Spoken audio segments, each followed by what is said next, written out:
The Kingroon KLP1. Where do we start?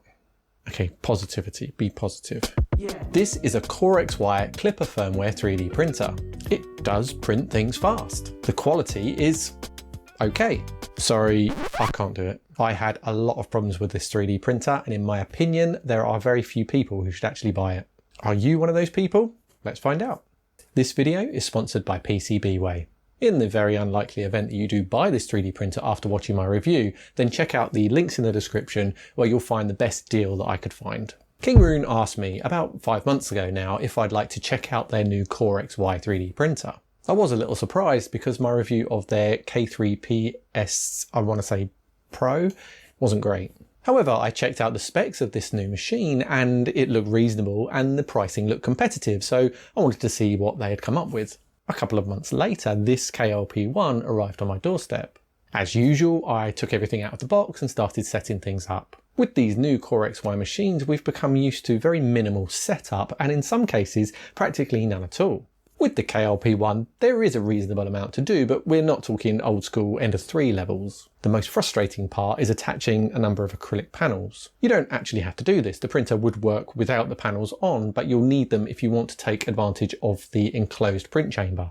There are other issues with enclosing the print chamber, but we'll get to that shortly.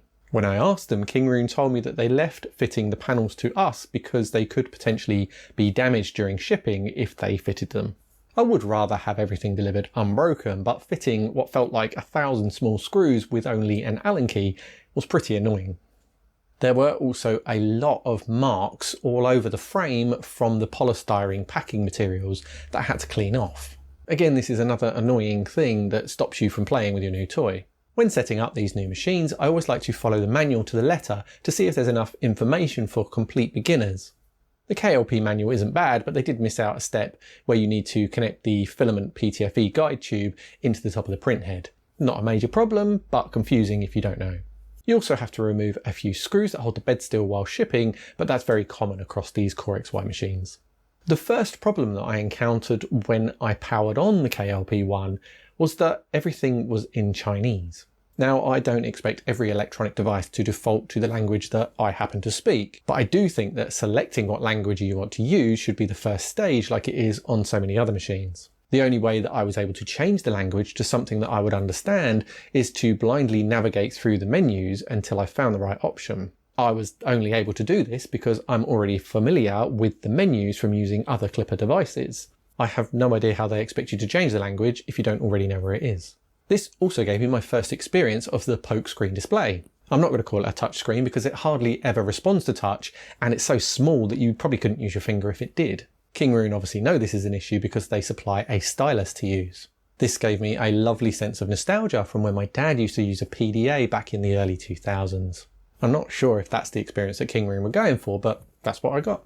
If you've seen older reviews of the Kingroon KLP1, then you may be confused by the screen. Early models didn't have them, and there were some other issues too. Kingroon decided to pull all of these stocks from the shelves, fix the issues, and then try again. They didn't change the name though, so there are probably still some machines out there without screens. I would seriously avoid these because they were worse than this one. Once I figured out the poke screen and the stylus, I told the printer to create a bed mesh and then I set a Z offset. Kingroon have used the full unmolested Clipper firmware without any kind of bespoke overlay or user interface. This means that if you've used Clipper and Clipper Screen before, then you will find it very easy to navigate through the menus to find what you need. If not, then there will be some learning to do, but at least you're not reliant on model-specific information. Any guide on Clipper and how it works will teach you how to use the KLP1. I myself am now pretty familiar with Clipper firmware, so I enjoyed all of the access, but I think I would find it a bit overwhelming if I was a complete beginner. If you're watching this video because you have a project that you want to get going on and need something 3D printing, why not check out PCBWay? PCBWay are well known for their PCB prototype and manufacture, but did you know that that's not all they do? PCBWay now have extensive 3D printing, CNC machining, plus other manufacturing options to help you get started on that project without having to learn how to use a new machine.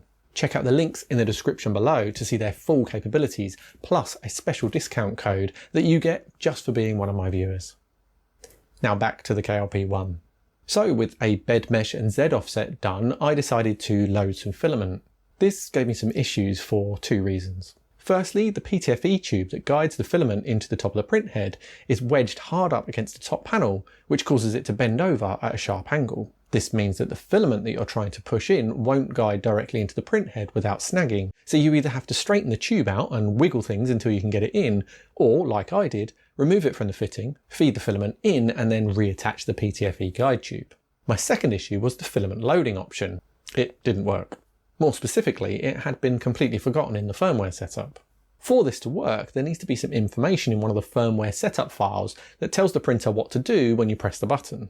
This is called a macro, and I found that both the filament load and unload macros were missing. This meant that the poke screen buttons didn't work, and I had to tell the extruder to move in increments until the filament eventually came out the nozzle. I did at least get the filament loaded this way, and I was finally able to start a print. I started with a pre-sliced benchy, and to be fair, it printed fine. I noticed quite a bit of noise from the linear bearings, particularly on the y-axis, but this did quieten down after a little while, I assume because some grease worked their way into the bearings.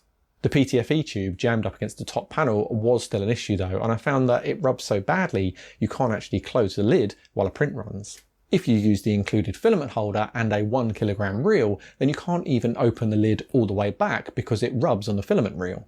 Oh, and the filament holder isn't wide enough to take most 1 kilogram reels, so you have to look for another option unless you buy one of the very few skinny filament reels that are out there.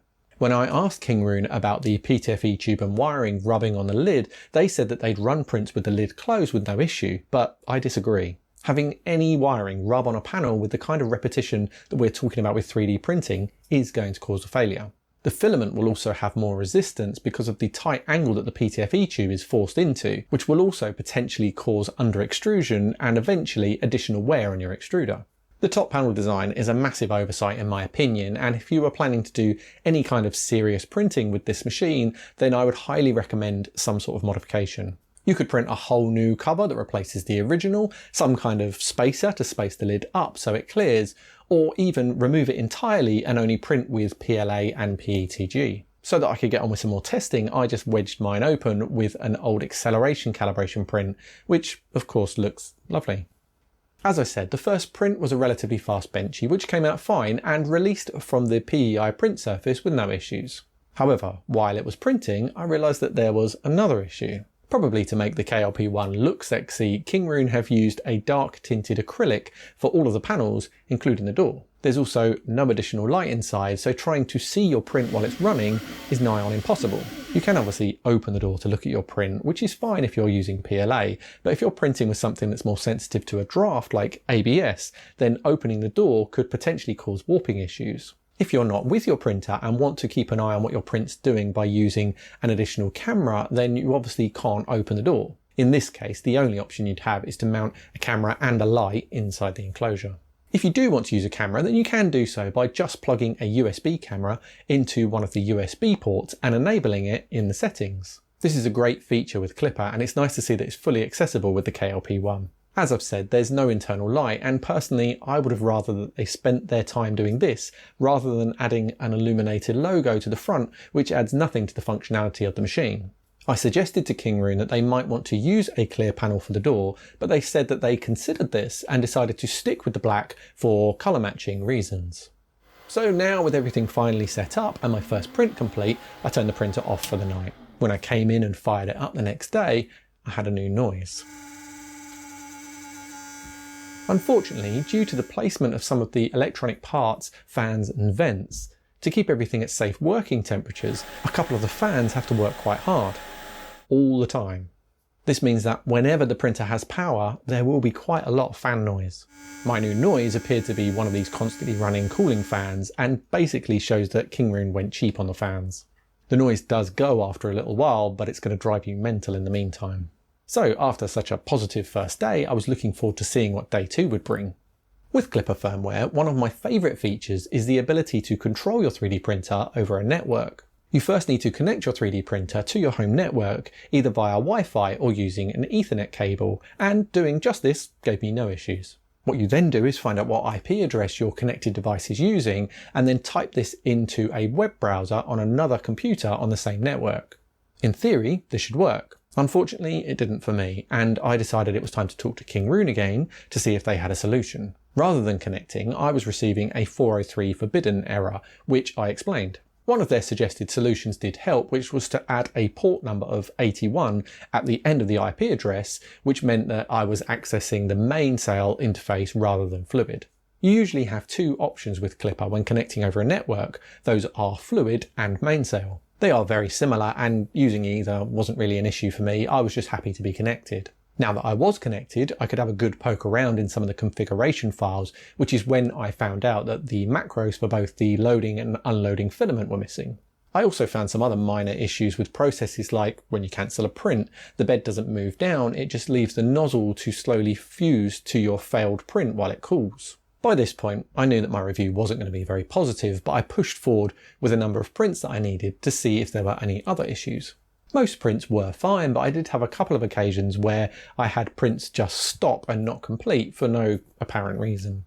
Kingroon did ask me to tell them about any issues that I encountered. Well, they probably wish they hadn't, because by this stage I had quite a long list. It seemed clear to me that this machine wasn't ready to be released or re-released or whatever, so I decided to give Kingroon time to fix some of the issues that I'd listed that could be fixed with firmware.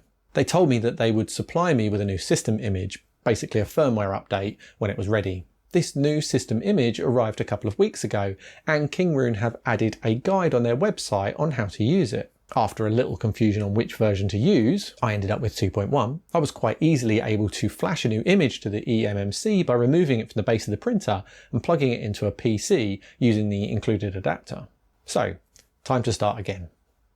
The new firmware did fix some of the issues. Unfortunately, there was no fix for the default language, so again I had to blindly navigate to the option to change it to something I could understand. The filament load and unload macros were now included and fully operational, as was the cancel print macro. However, we're still waiting for M600 filament change support, which isn't a particularly difficult thing to do, and Kingroon only said they might add it in the future. I also now had full access to both mainsail and Fluid user interfaces, and it's good to see that Kingroon are actively trying to update their firmware to put things right, even if it is a little bit late. Now that the firmware was at a stage that it should have been 3 months ago when I received the KLP1, I decided to run through some of the calibration processes that you need to do to get the most out of your Klipper control printer. I ran the resonance compensation feature, which was noisy. I also then calibrated pressure advance and started printing again. Now I have to say, from this stage, things went a lot smoother. Prints completed much more reliably, and the quality was a bit better. However, the hardware problems aren't going anywhere, and there are still some fundamental basic issues that should have been fixed before anything left the factory.